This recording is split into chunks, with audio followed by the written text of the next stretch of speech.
Mumbai, the financial capital of Bharat. दिन हो या रात, इस शहर की चकाचौंध कभी कम नहीं पड़ती और यही चकाचौंध जिसे देखकर रोज हजारों लोग इस शहर में आते हैं। आज इस माया नगरी में जितनी चमक है, उतनी ही काली रातें भी इसने देखी हैं। फिर चाहे वो 1983 के बॉम्ब ब्लास्ट हो या 26/11 का आतंकवादी हमला, सिनेमा का शहर कहे जाने वाले मुंबई की कहानी भी कुछ कम फिल्मी नहीं है। मुंबई की इस कहानी की शुरुआत हुई करीम लाला से।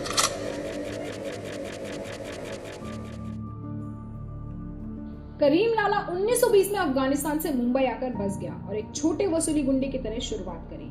1950 से 1960 के बीच money extortion liquid gold smuggling करते करते उसने पूरे मुंबई शहर पर अपना कब्जा बना लिया। धंधा बढ़ाने के लिए लाला ने 2 लोगों को इसमें अपने ग्रुप में शामिल किया, हाजी मस्तान और वरदराजन। इन तीनों ने 1980 तक बंबई पर अपना राज चलाया।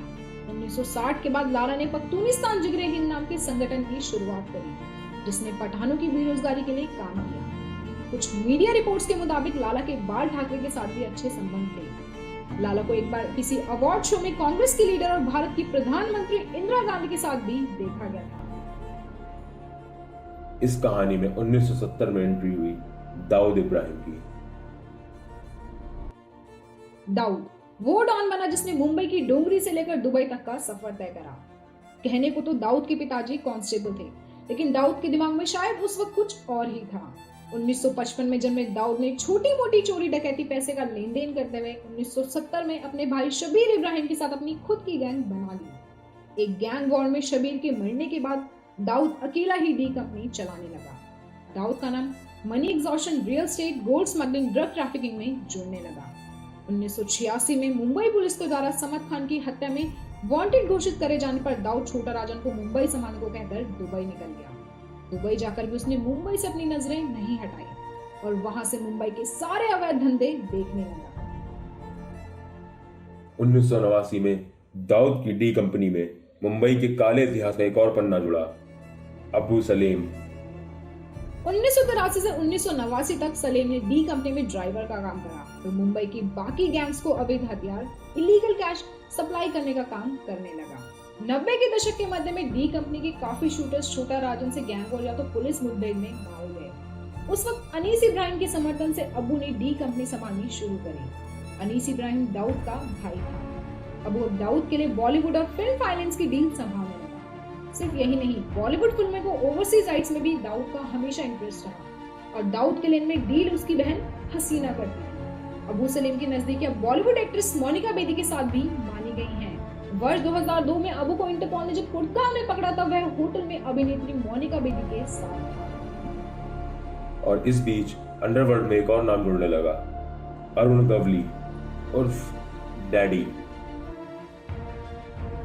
मुंबई के चिंचपोकले से एमएलए रहा अरुण गवली भी मुंबई के काले इतिहास का एक पन्ना है। गैंगस्टर से अंडरवर्ल्ड डॉन और फिर राजनीति तक का सफर अरुण गवली ने अच्छी तरह से तय किया है। गवली अपनी शुरुआत के दिनों में एक टेक्सटाइल मिल में काम किया और मिल के स्ट्राइक होने से बेरोजगार होने पर हफ्ता वसूली और स्मगलिंग में लग गया। वहां से गवली बाइकुला गैंग ज्वाइन कर मुंबई पर अपना राज चलाने लगा। गवली को लोग डैडी के नाम से भी जानते हैं। 1990 आते आते मुंबई में अंडरवर्ल्ड के लिए पैर जमाना मुश्किल होता जा रहा था और वजह थी भारत सरकार के कुछ ऐसे फैसले जिन्होंने अंडरवर्ल्ड की कमाई पर सीधी चोट करी। 1990 में भारत का फॉरेक्स रिजर्व खाली होता जा रहा था कि जरूरी चीजें भी सरकार इंपोर्ट नहीं कर पा रही थी। ऐसे में पीवीसी नरसिम्हा राव सरकार में वित्त मंत्री रहे मनमोहन सिंह ने एलपीजी रिफॉर्म इंट्रोड्यूस किया। एलपीजी माने लिबरलाइजेशन, प्राइवेटाइजेशन एंड ग्लोबलाइजेशन। इन रिफॉर्म्स के पहले कुछ चीजों पर बैन था जिनकी स्मगलिंग अंडरवर्ल्ड करता था, लेकिन अब वो चीजें लीगल हो गई और इनकी स्मगलिंग बंद हो गई। साथ ही गुजरात के महाराष्ट्र से अलग होने के बाद महाराष्ट्र में शराब भी लीगल हो गई और अंडरवर्ल्ड के लिए यह काम भी बंद हो गया। और फंडिंग के लिए अंडरवर्ल्ड पूरी तरह एक्सॉर्शन, किडनैपिंग और क्राइम्स पर डिपेंड हो गया। 1997 में गुलशन कुमार के प्रोटेक्शन मनी देने से मना करने पर उनका मर्डर कर दिया गया और इस मर्डर ने फिर से मुंबई में अंडरवर्ल्ड का खौफ बना दिया। दाऊद का नाम इस मर्डर से जोड़ा गया और अबू सलेम की 2 शूटर्स पर केस चलाया गया। दाऊद के लिए सबसे बड़ा डाउनफॉल 1993 मुंबई हमले रहे। कहा जाता है कि पाकिस्तान से स्मगल करे हथियार और बम के साथ दाऊद ने टाइगर मेनन और याकूब मेनन के साथ मिलकर मुंबई में कई जगह ब्लास्ट करने की योजना बनाई थी। इस ब्लास्ट के बाद क्रिमिनल इमेज वाले दाऊद को सबने आतंकवादी मान लिया। इन ब्लास्ट में अबू सलेम का भी अहम किरदार था। सूत्रों के मुताबिक 1993 में संजय दत्त को भी हथियार अबू सलेम में ही हुए थे और बाद में संजय दत्त को टाडेट में गिरफ्तार भी किया गया था। इन हमलों में मुंबई ने रोज सड़कों पर खून बहते हुए देखा और अब मुंबई पुलिस भी इन गैंगस्टर के खिलाफ एग्रेसिव रूप से खड़ी हो गई थी। 1993 से 2005 के बीच मुंबई पुलिस ने अंडरवर्ल्ड के खिलाफ ग्राउंड लेवल पर जंग छेड़ी। पुलिस फोर्स की टीम इनकाउंटर स्पेशलिस्ट के रूप में सामने आई और हिंदुस्तान टाइम की रिपोर्ट के अनुसार इस टीम ने लगभग 500 इनकाउंटर्स करे। तिरासी इनकाउंटर्स करने वाले मुंबई पुलिस इंस्पेक्टर दया नायक को इनकाउंटर स्पेशलिस्ट कहा जाता था। इसके साथ ही कुछ गैंगस्टर को पकड़ने के लिए पुलिस ने उनके परिवार वालों को उठाना शुरू किया। पुलिस और सरकार के इन कदमों की वजह से वर्ष 2005 तक मुंबई में अंडरवर्ल्ड भारी हुआ। आज भी डर के कारण बॉलीवुड इन्हें फंडिंग के साथ साथ उनकी इमेज भी साफ करने का काम कर रहा है। संजय दत्त पर लगे सारे इल्जामों को उसका अंडरवर्ल्ड में उठना बैठना उसकी मजबूरी थी, ऐसा दिखाकर उसकी इमेज साफ करी गई फिल्म संजू में। जबकि अपने कोर्ट को दिए बयान में संजय दत्त ने दुबई में एक डिनर पर दाऊद से मुलाकात स्वीकार करी।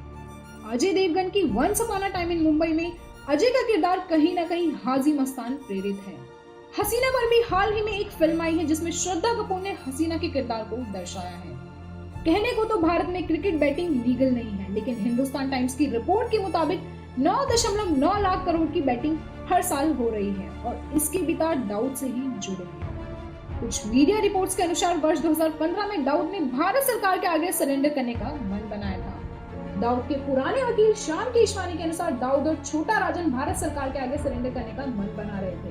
बस उनकी एक ही मांग थी कि वो मुंबई के अर्थर रोड जेल नहीं जाएंगे, क्योंकि दाऊद 3rd डिग्री ट्रीटमेंट से डरता है। लेकिन उस वक्त महाराष्ट्र के मुख्यमंत्री शरद पवार ने इस प्रस्ताव को मना कर दिया था।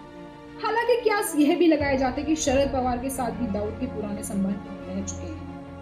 हालांकि ये बात आज तक सामने नहीं आई कि नरेंद्र मोदी की सरकार ने इसमें हस्तक्षेप क्यों नहीं किया, जब वर्ष 2015 में ये बात पब्लिक डोमेन में आई थी। आज भी काफी राज नहीं छुपे हुए हैं और ये गैंगस्टर अंदर से हमारे भारत को खोखला कर रहे हैं।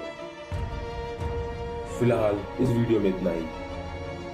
बाकी और जानकारियों के लिए आप हमारी वेबसाइट www.maybharat.com पर विजिट कर सकते हैं। हम फिर मिलेंगे आपसे एक नए वीडियो में। तब तक आप देखते रहिए मैं भारत। धन्यवाद।